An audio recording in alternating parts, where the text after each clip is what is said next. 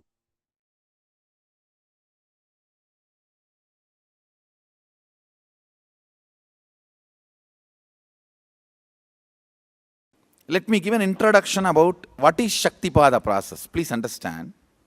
You would have seen or heard about how the chicken sits on the egg and hatches.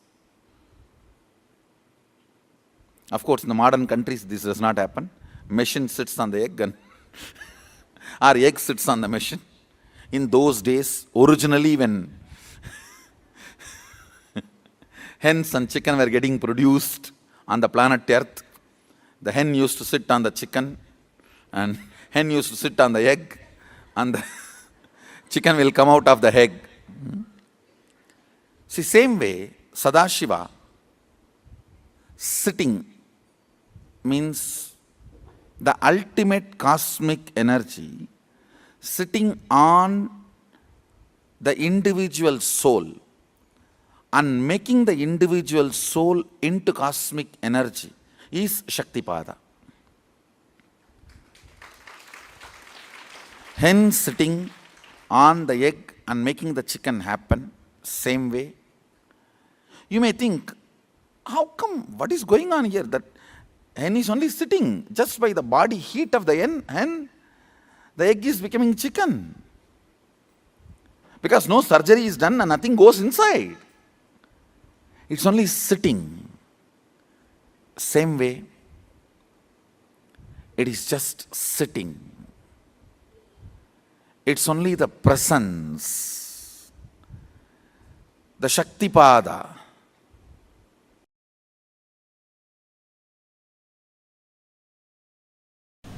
Listen carefully. I am not saying all reactions are wrong, but I am saying all actions are right. Understand, all actions are right, but I am not saying all reactions are wrong. Running away from snake is a reaction but not wrong. Running away from fire is a reaction but not wrong.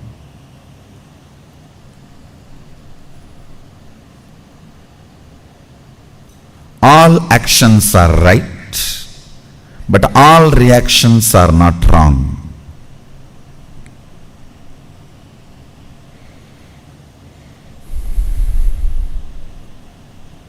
I am literally rewiring your brain.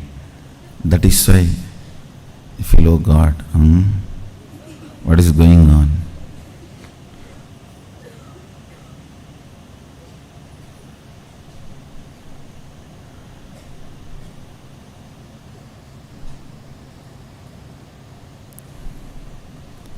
Today, every statement I uttered, if you contemplate, you will develop a thoroughly new neurology. So you can perceive the reality as it is. Delusions, Maya, need to be handled with nuclear bomb, not with a surgical instruments. No. It need to be demolished, not surgery performing. No. When I am building a new neurology, that will be done almost like a surgery performance, surgery precision. Not 1 inch this side, 1 inch that side. But when the delusion need to be removed, it's a nuclear bomb. Just drop and destroy the whole area. So that's what I am doing. Listen carefully. If you are not liberal in your actions, you don't have heart. Means you are not alive. People who are very conservative in their actions are called traditional Vedantis, already dead, waiting to be buried. Already dead, waiting to be buried. There are many people roaming around with that board actually. Unfortunately, unseen board, only I can see. Like Arishchandra's wife's Mangal Sutra. You know, Arishchandra's wife, Chandramati, she got a boon. Her Mangal Sutra will be seen only by Arishchandra, not by anybody else. So if somebody recognizes her Mangal Sutra, she knows it is Arishchandra. Like that, how Arishchandra's, Chandramati's Mangal Sutra can be recognized only by Arishchandra, only I can recognize that board. Dead, waiting to be buried. Dead 7 years ago, waiting to be buried. Lived only 7 years, waiting to be buried. Even dead 7 years ago, waiting to be buried is a decent board. Lived only 7 years and waiting to be buried is the worst boards. But I have seen enough of these boards. People moving around. In action be liberal means adding more and more depth to you. Understand? Listen, I am making another important statement. A man who celebrates more and more right depth cognitions which makes him do actions is celebrity.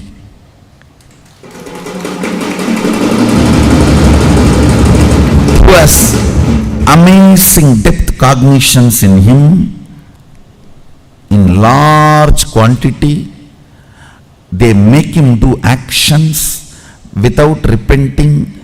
His actions are celebrated. That man lives a life as celebrity.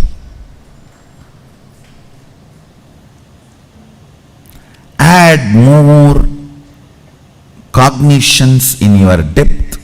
Encourage actions. In actions, be liberal.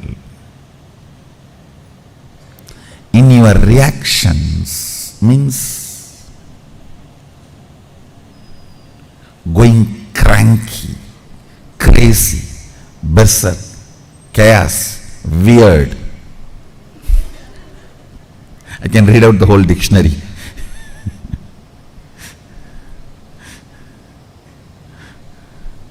Lusu, cuckoos, Dumbo, Jimbo Mumbo. I can go on. When you are planning to go cranky, dash, dash, dash, dash, dash, dash, dash, be conservative. Have lot of sensor scales. Is this situation really wants me to go cranky? Is this situation really wants me to go crazy? Is this situation really in need of me getting overwhelmed? Is this really demanding that I should get stressed? Only then things can happen. Understand? Every time you get stressed, you wash your neurology with the pitta layer, which takes almost 2-3 hours of bliss to remove the effect. I should say at least 2 hours of bliss, Shaktipada, is required of one stroke of stress. So be very conservative in letting the reactions take over you. The compulsive behavior patterns. Be very conservative about compulsive behavior patterns taking over you. Understand? Unfortunately, when it comes to compulsive behavior patterns taking over you, you are very liberal. When it comes to the actions, you are very conservative. You have 2000 scales 2,000 no entry board, no exit board, and no parking board. No parking, no entry, no exit, U-turn.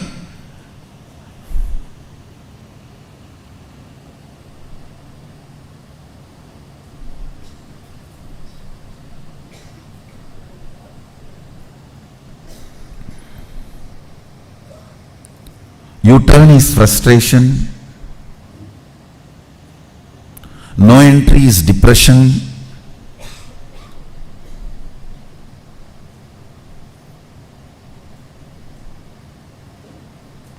No parking is suicidal.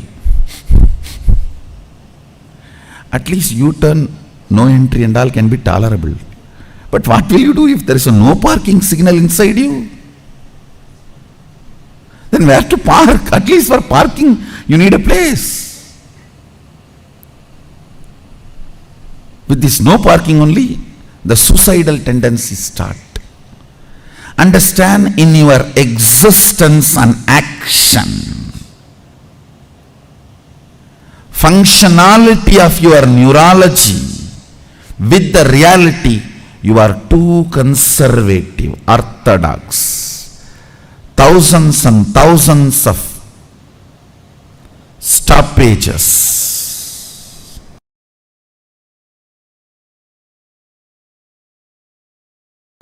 Education means fundamentally breaking your restrictive patterns and manifesting your highest possibilities. Understand?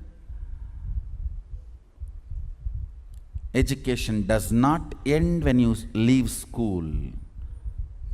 Uneducated are those who are educated only in school. Uneducated are those who are educated only in school. Poor man is a guy who has only money. Definition of poverty.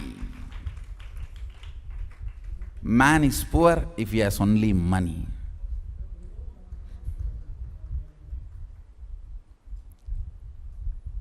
Uneducated are those who are educated only in schools. Life is education.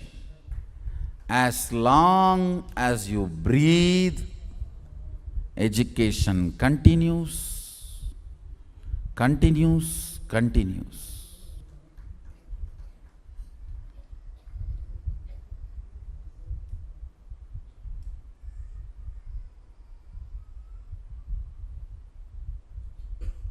Education continues, continues, continues. I tell you,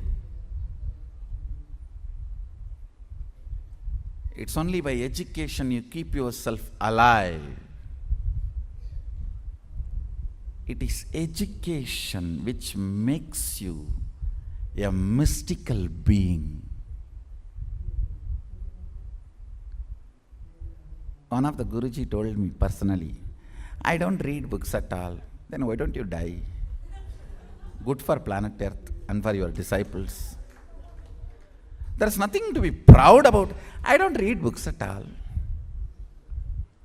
There are thousands and thousands of people are listening to your stupidity.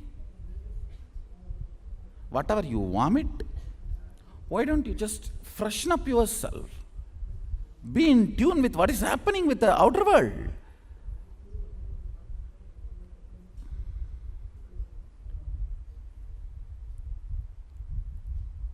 It is like doctor telling, I don't read modern medical journals. I just do what I learnt in 1962. Will you lie down on the table? If you lie down, you will not get up. That sting on that kind of doctors.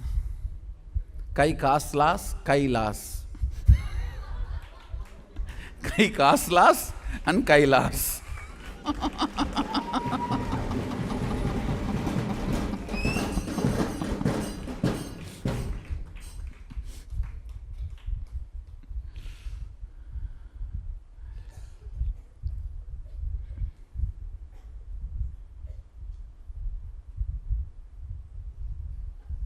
Understand?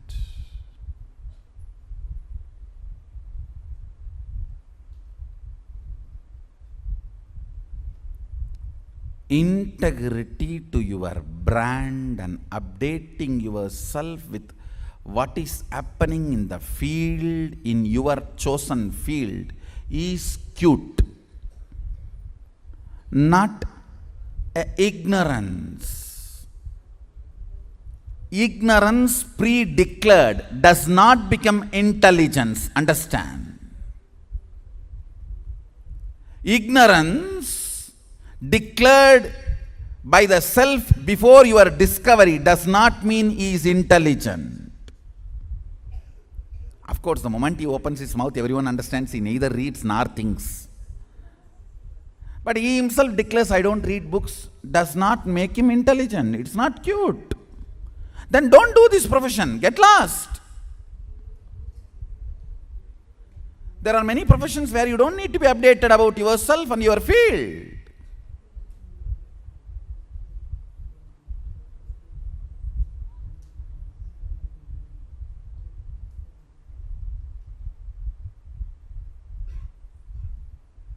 To express every thought current. Please understand, a doctor is a thought current, a lawyer is a thought current, economist is a thought current, engineer is a thought current. Every field is a thought current. Politics is thought current. Religion is thought current. Each religion is a thought current. Each society has a thought current. Being updated about what is happening in the thought current in the society as on now, so you can decide your stand, and feeling empowered by the thought current. When I say feeling empowered by the thought current, I don't mean accepting. Whether you accept or reject, you need to know the thought current. Only then you will be empowered by the thought current. Is education. If you are an auditor, you should know in that field what is happening current. If you are a doctor, you should know what is happening in that field current.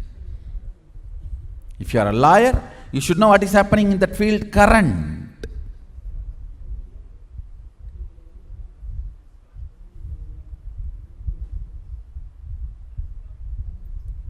What is happening in that field current and getting empowered by the updations of the current thought current is education.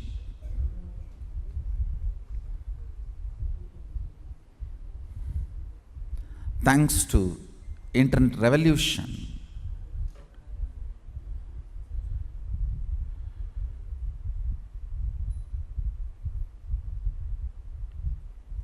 education is simple now.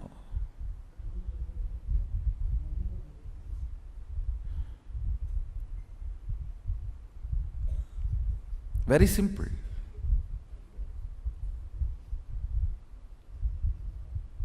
The moment you know what you want to know, you can know at the rate of thought current, literally no cost. Communication and education at the speed of thought current, at zero rate, is already achieved. Zero cost is already achieved. It's time for humanity to evolve itself and upgrade itself, update itself. Understand, if you want to retain the trust of your clients, customers, beneficiaries, you need to be integrated to the updation of the thought current you are living.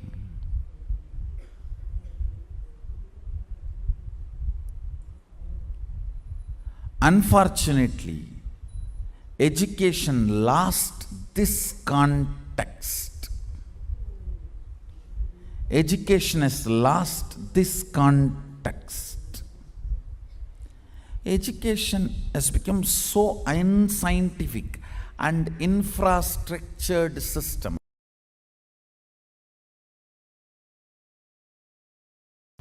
Advaita will give you legitimate answers about the existence and you.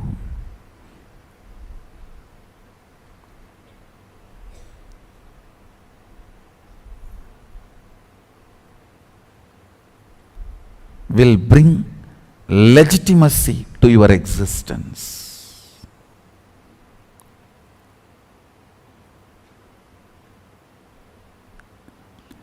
Kids need to be brought up with the foundation of Advaita. Advaita grounds you. It just grounds you. I tell you. Ground yourself in Advaita. No one can cheat you or exploit you.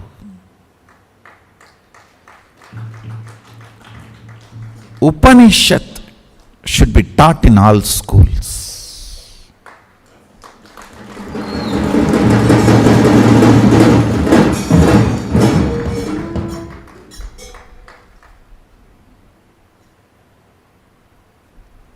The fundamental truths of Upanishads.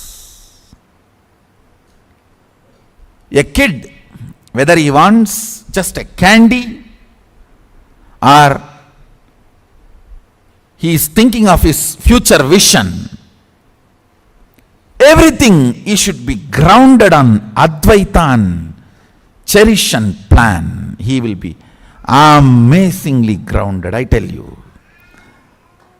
Advaita makes you loved and wanted with this existence. It will make you feel you are wanted, you are loved, you are cherished, you have a legitimate right to exist.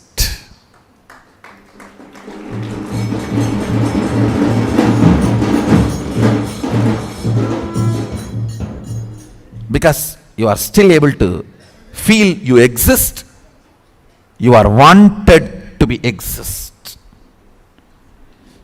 If you still feel you exist, your existence is wanted and celebrated. I tell you, the most important thing a child should have is getting grounded on the existence, the legitimacy of his existence. You see, a child, when he goes through a physical maturity, the biggest thing he will go through, that kid, male or female, will go through is, why am I alive? What is my purpose? Why am I existing? What am I going to do? This why. Understand that why cannot be answered by one answer. That can only be answered by something with which the child grinds himself or herself. I've seen in villages, to make the grinding stone smooth, they will put the tavdu. Tavdu, I don't know what's the English word. Husk and the lemon juice, they will pour it. And tell the kids only have to sit and grind. To make that grinding stone smooth, if they buy new grinding stone from the shop, it will have the small sharp edges. To clean that up so that it will not get into our food and get into the stomach, they will ask the kids to clean it up. They will put the husk and lemon juice, and we will have to be sitting and grinding it for morning till night. So all that sharp edges of that grinding machine will be cleared. It will become smooth, and then they will throw this away, clean it up, and then they will start using for all the cooking or the grinding the food items. Same way, system should be grounded with the ideas of oneness, truth, Advaita, Satya. Especially when a child goes through that adolescence. Constantly inner thought currents should be all about his existence is legitimate. Understand? If a child is grounded during the adolescence, he will be such a blessing for the world, because he will go on be teaching to the world, you are all grounded, you are all needed, you are all existence, you are all celebrated, you are all welcome. He will be manifesting that Shaktipada.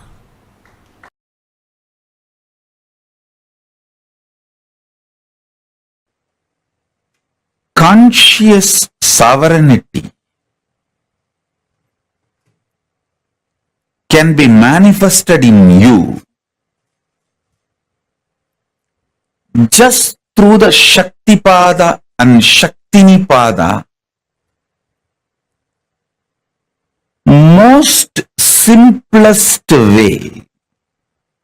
I'm not saying easy or difficult. I'm saying simple. Listen.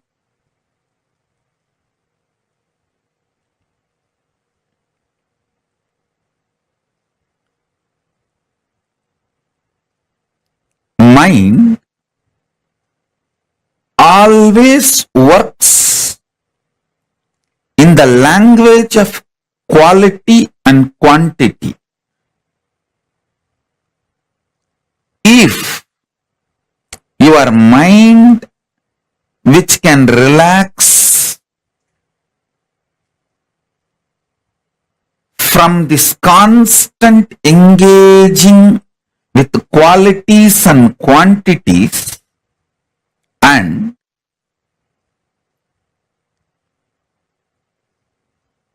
Shaktipada, initiation, happens from the Guru, immediately your being starts experiencing quantum experience. Listen. Because you are constantly engaged in the activities related to quality and quantity, you miss your existence, which can be experienced only in the quantum space. I tell you,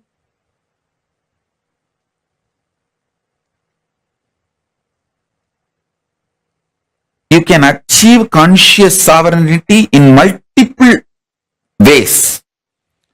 Through powerful yoga, you can achieve. Through kriyas, you can achieve. Through bhakti, you can achieve. Through yoga Vedanta, yoga and Vedanta together. By practicing, you can achieve. You can achieve with Veda and Agama. Making Veda and Agama as your lifestyle, Charyapada, you can achieve. There are multiple paths. You can achieve conscious sovereignty. I'll explain the most simplest way I achieved and transmit that same to all of you, because I committed to all of you by this Guru Purnima. I want to give this great gift of conscious sovereignty to all of you. I'll tell you how this happened to me. Then you can understand. When I sit with Arunagiri Yogeshwara,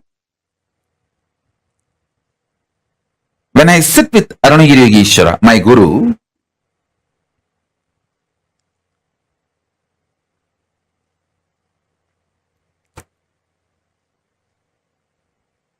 I used to be so enamored by the charisma, the personality, the way he carries himself.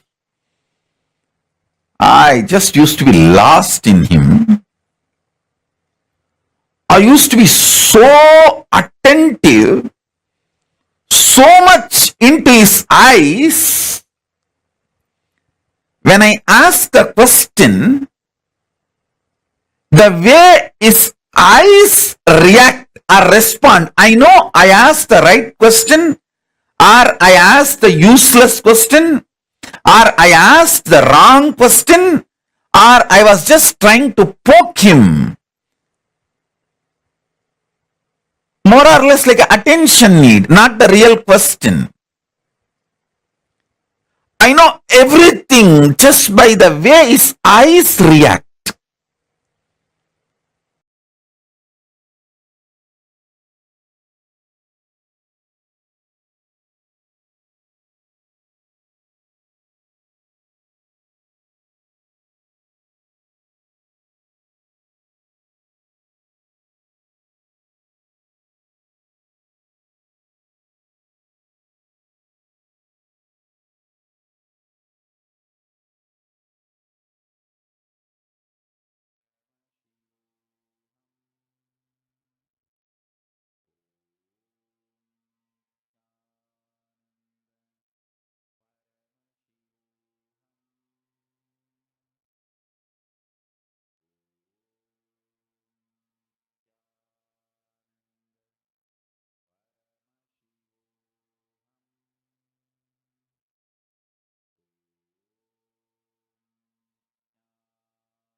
All the powers that we manifest happens just through your conscious choice. With your conscious decision, the power of your conscious will has the ability to change anything that's right in front of you. If your conscious decision, the will persistence decides you are a leader, you want to be a leader, you are going to manifest what you want. Till you use the conscious decision power, it can be fate. But once you decide using the conscious decision power, you can just alter, change, delete, rewrite anything you want. Anything you want, you will be able to rewrite it. See, the whole game is only as long as you don't use your conscious will. That's what is called super determinism, right? The moment you use your conscious will, the moment you use your conscious power, the conscious choice, the way reality is in front of you will completely change. Whatever you experience as you, whatever you relate as you, whatever you associate as you, what you see as you, is not, as long as it is not your individual will, as long as it's not your conscious will, you are only going to be manifesting that same incompletion or patterns again and again. You can call it fate, because that's what is fate, right? Fate is where it's not under your control. You're constantly manifesting whatever that there is. But the moment you take, it's like you taking the reins in your hands. You're taking the controls of the reins of your life. So now, everything, every manifestation in your life is under your control. That is conscious decision. That is the power of your conscious will.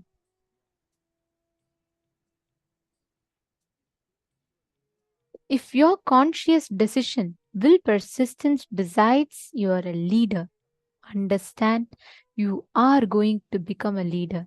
That's the power of your will. If your consciousness decides you are Paramashiva, you will experience your Paramashivatva.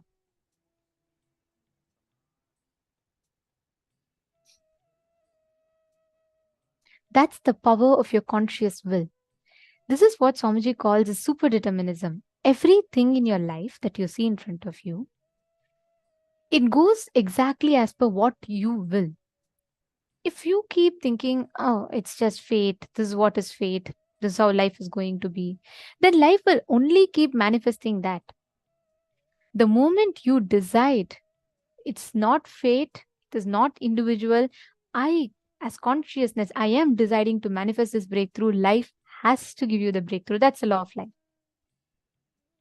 The moment you decide, you start making conscious decisions, the control is under your hands.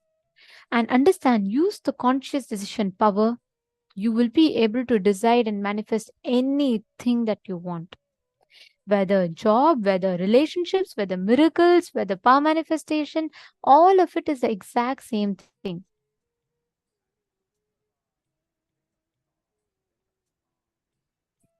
See, Ma Prithvi Prasad, I'm seeing your message which you have put, I think, some time back. You have asked the activities that if we can track them. See, please understand, these are all, you will never forget them. You need to remember that. These are cognitions. Like 6 years before, I heard a satsang, and I'm sure I can verbatim repeat it as what Swamiji said, because Swamiji is talking to our beings. If it is a practice, it's more like motivational quotes. No, that's why Swamiji tells, actually, we all used to have a notebook and write down.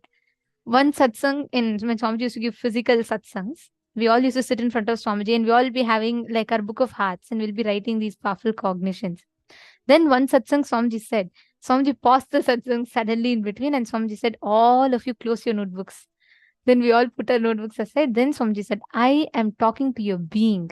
You don't need a notebook to remember. You just need to open your being and listen. It will be etched in your memory, in your bio memory.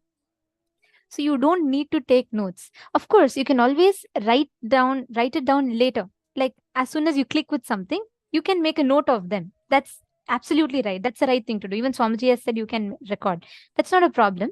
But don't depend on that book. Otherwise, only the book will become enlightened. You will not become enlightened. Swamiji is talking for you to become enlightened. So you remember, you just listen to it, Ma. You will see every powerful cognition that becomes your experience. It will never ever be forgotten. It can never be erased from your memory. The moment you apply these powerful truths, it will never be erased from your memory. It can never be. Okay. Now, listen. All of you listen. Right now, you have given the reins of your life to your incompletions. So, When your heart decides something, that pulls the string that side. But when your brain decides something, that takes the rein on the other side. So the hormones in you continuously literally drives you to do one thing or the other, one thing or the other. The moment your conscious will takes the decision, the moment your conscious power takes the decision, understand you have the ability to completely rewrite your reality in front of you. Rewriting your future is possible. It's not a superstition, it's a science. Now, if you consciously decide, the power, see, you know what is conscious decision? Many of us wonder. We say, Swamiji keeps saying conscious decision, conscious decision. What is that? When all the disintegrated parts of you get together and you align all the internal disintegrated parts of you towards one decision, that is your conscious decision. Right now, what happens? Your heart really says, you know what, let us just go and let us really stop all this unhealthy lifestyle, let us take a healthy lifestyle. But your brain says, just one more week, I'm sure you're not really going to gain some 10 kgs one more week, just one more extra, so what? Look, there's an special offer in your favorite Domino's or McDonald's.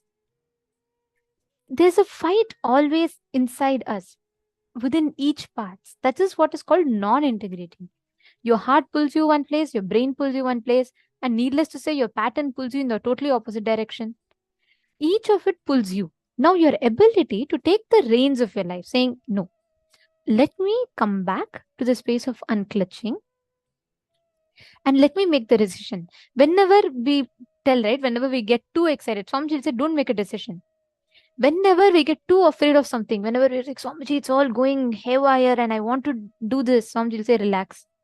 Don't take any decision, just keep quiet. Or when we just get too agitated about something and we make a decision, Swamiji will again say, stop. Neither when you're happy, angry, sad, low, at any of these points, you should never make a decision. Understand, if you are making decision at those points, you will surely, at the moment that high gets over and you start coming down, you will again fall into depression. You will start going back on your decision. That's why so many people go through breakups today or divorces today. Why? Because the moment they're in that high of, they get that attention and drive, both sides, they make a decision. But the moment that attention goes off, both sides, they blame each other and they divorce. So you should only make all decisions from the space of completion. Even now, many of your decisions you might have made in your temporary up or down. That's okay. Just decide from the space of completion what you want to do.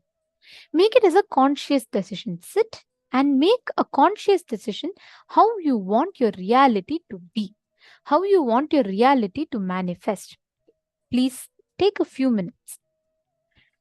Consciously decide.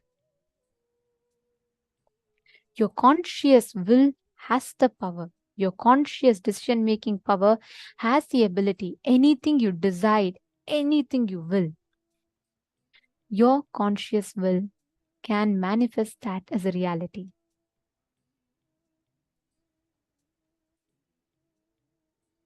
Are all of you understanding? Now, take a few minutes. Wherever you want to have a breakthrough, whichever part, sit and consciously decide. Make a conscious decision. See what are all the non-integrated parts of you. What are all the parts of you that is not integrating to your decision, that is not in alignment to your decision? Go back to those parts, address those parts, complete with those parts. Take a few minutes and please spend on, let's just take 5-6 minutes. It's not much. You just need to decide. Just your concentration will negate all the other decisions driven with patterns that you made. So just make a conscious decision inside of you. You just look in and declare. Now it's just 2 minutes. Come on. Every one of you look inside you. Declare consciously to yourself to make everything that is not in the way you want, bring it back as a conscious decision.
Yes.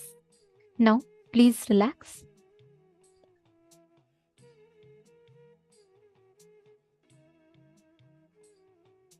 What we are going to be entering into next is a very, very important session. We are going to be understanding about the space, the leadership consciousness, and for that, the first thing that we all need to understand or learn about is the science of manifesting the space. See, please understand now with this conscious decision, you can simply manifest it as an experience. You can simply just create this whole thing as an experience inside of you. And how will you do that? Just by manifesting power. Every time you manifest a power, every time you manifest something as an experience, please understand, you are literally empowering your inner space to create this as the reality that you want to manifest. Now, understand, can each of you bring a silicon device in front of you? Whatever device you have, any silicon device, it can be phone, tablet, anything. Can each of you please get a silicon device?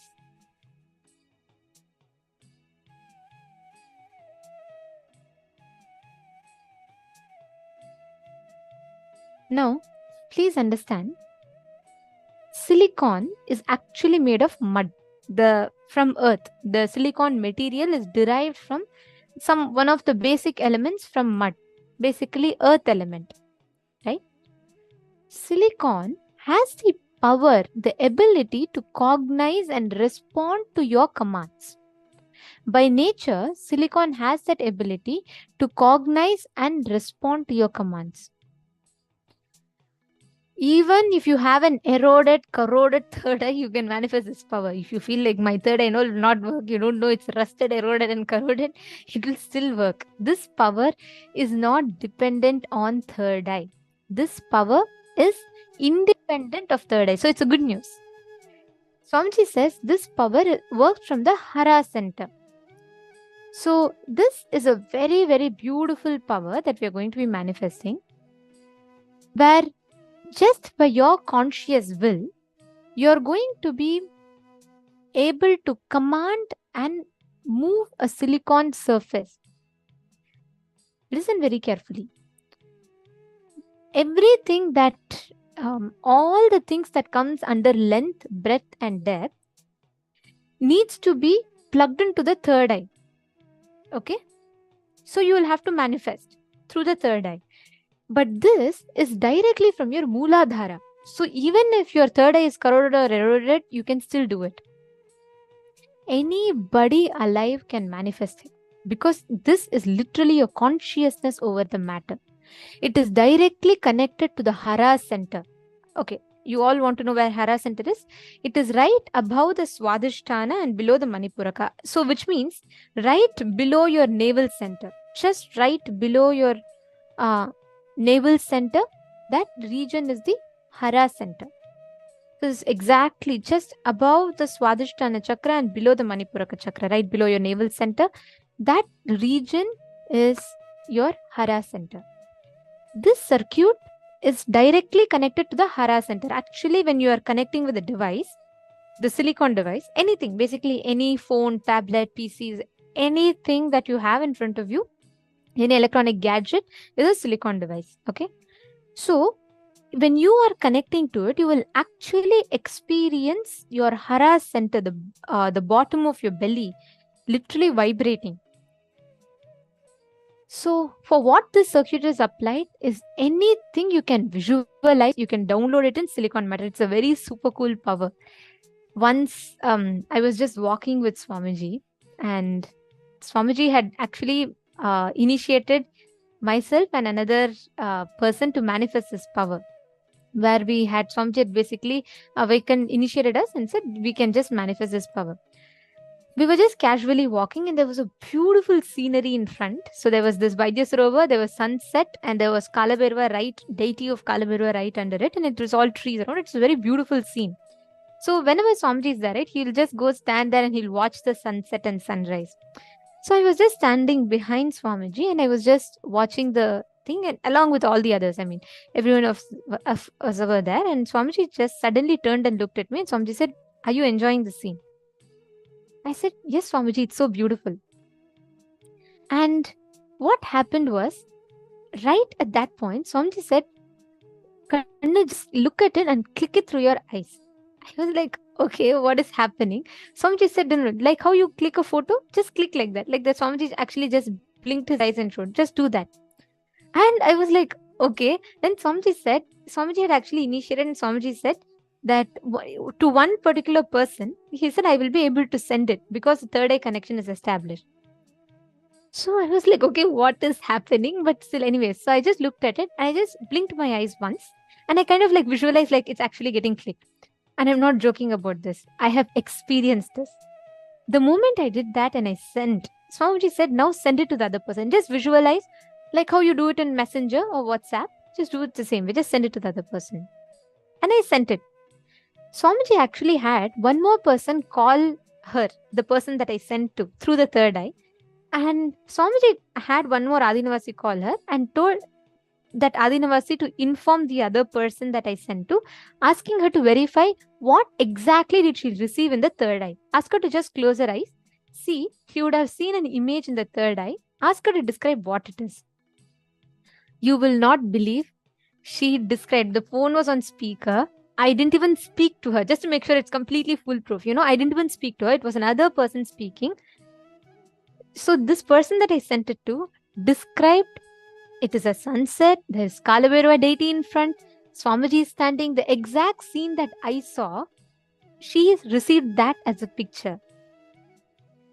Swamiji beautifully explained, the moment you connect, you establish that connection, right? The moment you manifest this power, when you are getting comfortable with the phone, or when with another person, you will be able to send it. Means the command over a silicon will just be under your control. The moment you will. There have been kids who will just take photo like that. And even I have done it once, where just the same way, right after this incident, actually, Swamiji initiated all of us into this power of downloading a picture in the silicon. Swamiji said the exact signs with which you send to another person, you can actually download it on the phone. And I am not joking. Not one, not two, so many of us were able to click without the camera. We would just click and look at the phone, and the phone will have the photo downloaded in it. There have been hundreds of people who have been a witness to it, and that time all the fortunate Nithyananda Yogam participants who were there in Bidadi, they're all a witness to it. Just we would look, we will click a picture, look at the phone and connect through the third eye to Swamiji. And we will just send it. And the phone will have that photograph downloaded in it. It's a science. It is not, I'm not telling this for you all to feel awed about and just feel like, oh my God, is this all really true? Is it like just another Harry Potter story? No. It is as true as you can make a cup of coffee. You can download things on your phone. Because understand the science, there's a science behind it. It is not just, oh, okay, decide and try. At some point you'll download. No. The base material of any silicon gadgets, phone, tablets, computers, laptops, PCs, anything that you have, the base material of it is actually derived from mud. So Swamiji says, naturally earth element, all of us are made of earth element. There is some proportion of us which is consisting of the earth element. The moment you connect to it, the earth element has the ability to download, receive your instruction, amplify it and process that command. Because end of the day, that is the base material from which we are made. And our Hara center, the Mooladhara chakra in us, is directly connected to the earth element of the nature. So this whole power, even without your third eye, even if you're 100% believer, you feel, I know everyone can manifest third eye, but not me. I am the hardest nut to crack. Even if you think you're like that, it is okay, you can manifest this power. As complicated as it sounds, it's so simple. It's just a science where you receive and reciprocate the command to the object. Okay. Now I'll tell you what are all the types of powers that we can manifest. One, like I explained, you can click a picture with your eyes, you can download it on the phone, or you can just send it to even a pen drive, just like how a camera clicks, right? Just click and then send. That's one. Second, you can increase the battery. You can actually just blow from your Mooladhara, just blow air into the phone. The phone will charge. This is very, very doable. The third one, your ability to command, like you can unlock a phone without you physically touching it. Of course, these are all advanced levels. But what we can start with is first being able to control a phone, like just turn it on, being able to, unlock the screen, being able to just turn on the screen, being able to charge the phone without actually charging it. Both of these we will be manifesting immediately. All right, you're all understanding? So how you will manifest? What's the exact process of it? Please bring a crystal shila, the granite slab if you have. If you do not have, don't worry. If you do not have a granite slab, that's okay. If you have a granite slab, please bring it. If not, at least bring a mirror. Put the phone on the mirror, the energized mirror. When I say a mirror, don't bring your makeup mirror. It should be the energized mirror which has the Aushadha applied on it. Please bring the mirror and put the phone on the mirror. If you do not have the mirror also, it is okay. But actually having a mirror or crystal shila amplifies, enhances your manifestation even more. If you do not have, it is okay. Just keep your phone, write a command. First, all of you please write one command. Simple. I want my battery percentage to increase by 3%, 4%. Tatiana Hughes is asking where you can buy the crystal shila. Any granite slab, any granite slab. You can get it energized during the program, Darshan, and Swamiji will energize it. Once it's energized, it becomes crystal shila. Actually, shila means stone. Crystal shila means granite stone. That's what it literally means. So it's not any like particular material. Any granite slab, white granite, black granite, any granite slab, keeping that, applying the Jnananjana on that. So once you get it energized, so if you have, you can bring it and get it energized during the further days of the program.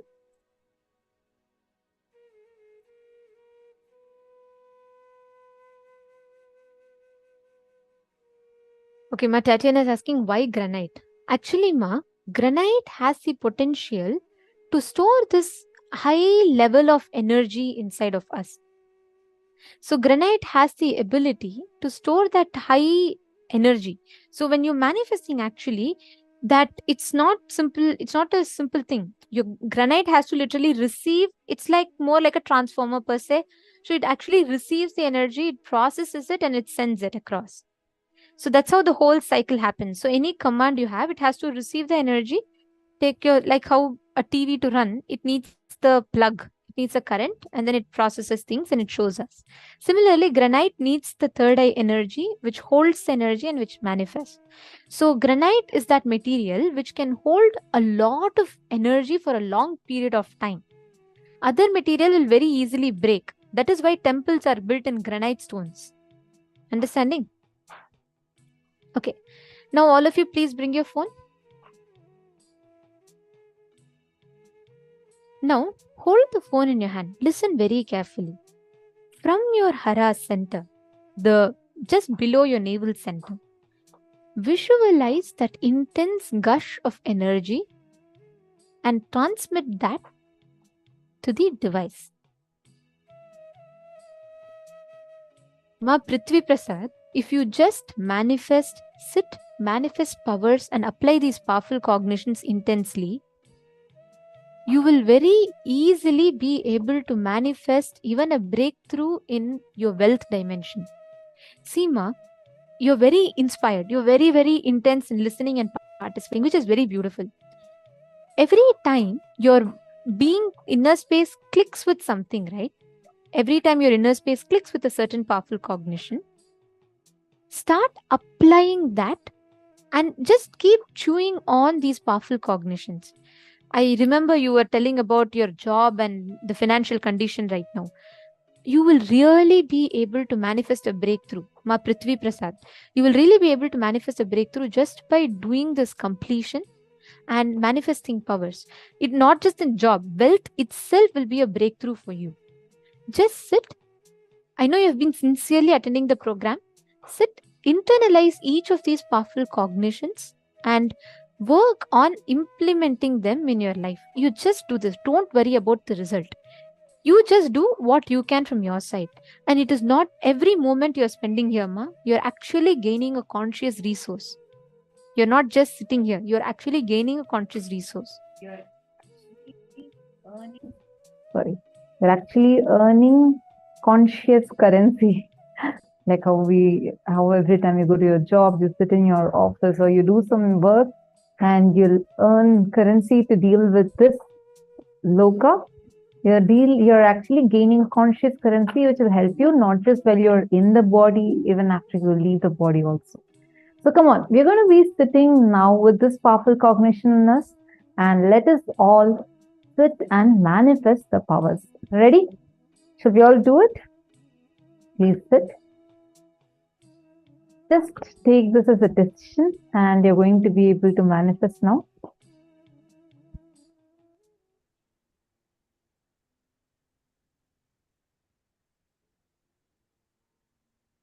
Please hold the phone.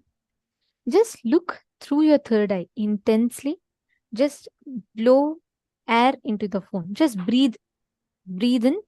And when you breathe in, your energy, it is just converted into the electric energy. And just when you breathe out, it enters into the phone. You will actually see it will increase. The charge will increase.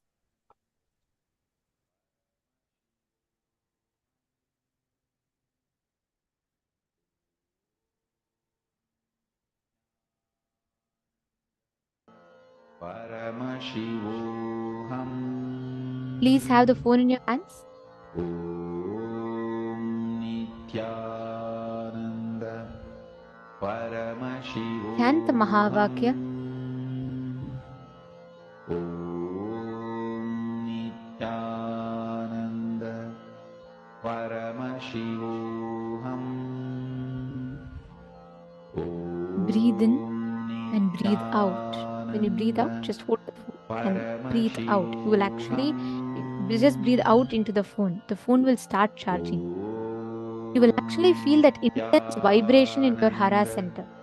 Paramashivoham. Om Nithyananda Paramashivoham. Om Nithyananda Paramashivoham. Chant the Mahavakya. Om Nithyananda Paramashivoham. Om Nithyananda. All of you, please sit straight. Whenever you're manifesting powers, you should always sit straight. Om Nithyananda Paramashivoham. Om Nithyananda Paramashivoham. Chant the Mahavakya intensely. Om Nithyananda Paramashivoham. Om Nithyananda Paramashivoham. Om Nithyananda Paramashivoham.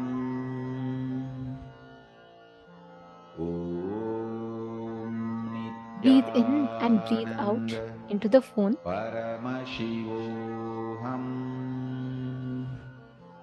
Om Nithyananda Paramashivoham. manifest intensely. Nithyananda Paramashivoham. You only need to make sure again and again you're chanting the Mahavakya. Tune in your whole being. Paramashivoham. Om Nithyananda Paramashivoham. Om Nithyananda Paramashivoham. Om Nithyananda Paramashivoham. Mahavagya, spiritual lullaby for samadhi, and Suprabhatam, wake up call, wake up song for Paramashiva. This Mahavagya is spiritual lullaby for you to fall into samadhi. Suprabhatam, wake up song for Paramashiva to wake up in you. Just remember this one powerful cognition. This Mahavagya puts me in samadhi. This is spiritual lullaby for samadhi, and Suprabhatam, wake up song for Paramashiva in me. For Paramashiva to manifest. With this one spiritual powerful cognition, chant this Mahavagya.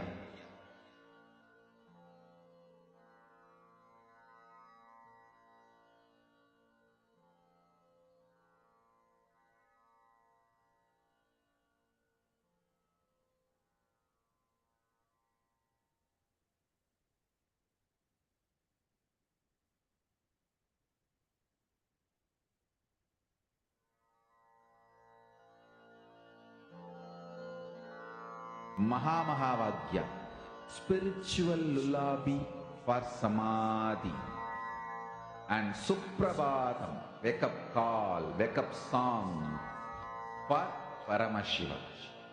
For Paramashiva to manifest. With this one spiritual powerful cognition, chant this Mahavagya. Om Nithyananda Paramashivoham. Om Nithyananda Paramashivoham. Om Nithyananda Paramashivoham. Om Nithyananda Paramashivoham. Om Nithyananda Paramashivoham. Om Nithyananda Paramashivoham.